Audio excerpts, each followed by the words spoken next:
I mean, can you just elaborate a little bit about what Strimzi is? I mean, in the end of the day, so people just, it's eager to understand, okay, Kafka and Kubernetes, but it's not vanilla Kafka. So what Strimzi actually is and why that's just this term, and why this term, if you can explain a little bit about it. Yeah, so Strimzi is a project which aims to basically make running Kafka on Kubernetes as easy as possible and as Kubernetes native and possible. So that follows a bit on what I talked about before, that we ideally don't want people to need to remember the exact commands, I don't know, Kafka topics, dash bootstrap server, and so on to, I don't know, manage topics, for example. We ideally want them to be able to use the tooling they know. So, I don't know, kubectl get Kafka topics to just get the topics and really make it feel like any native Kubernetes APIs and applications. What we do in Strimzi is we follow the operator pattern. So that's kind of a pattern which today is quite widespread for running, especially stateful and more complex applications on Kubernetes.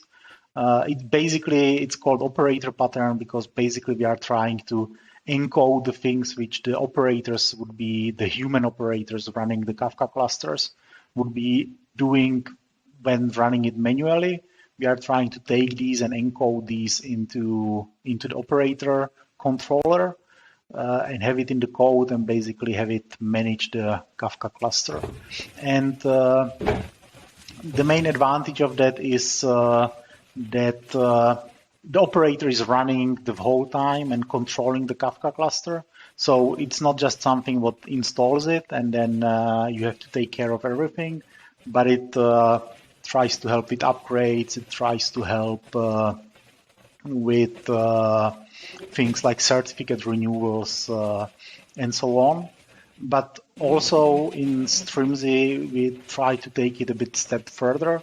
And it's not just about operating the Kafka brokers, for example, or Kafka Connect, but we also have operators for managing users or for managing topics or connectors to really kind of make using Kafka more like Kubernetes. And it also fits the other trends in the industry. So things like GitOps and so on are much easier when you are able to declare everything as a YAML or as a Kubernetes resource and don't need to run some playbooks or some commands to do stuff.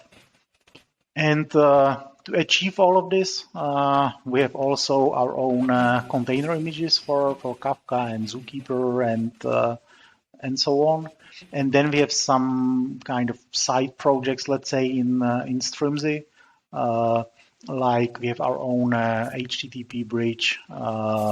We have some smaller extensions like for Mirror Maker 2, this policy to make sure that the topics are not renamed when you don't want to. And so there's a lot of features.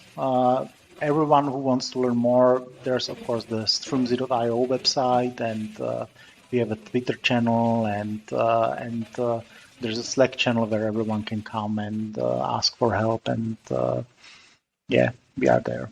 Yeah, and you will be able, you'll be there to rescue us as first comers. We just kind of use your hours a lot, so thank you so much for that.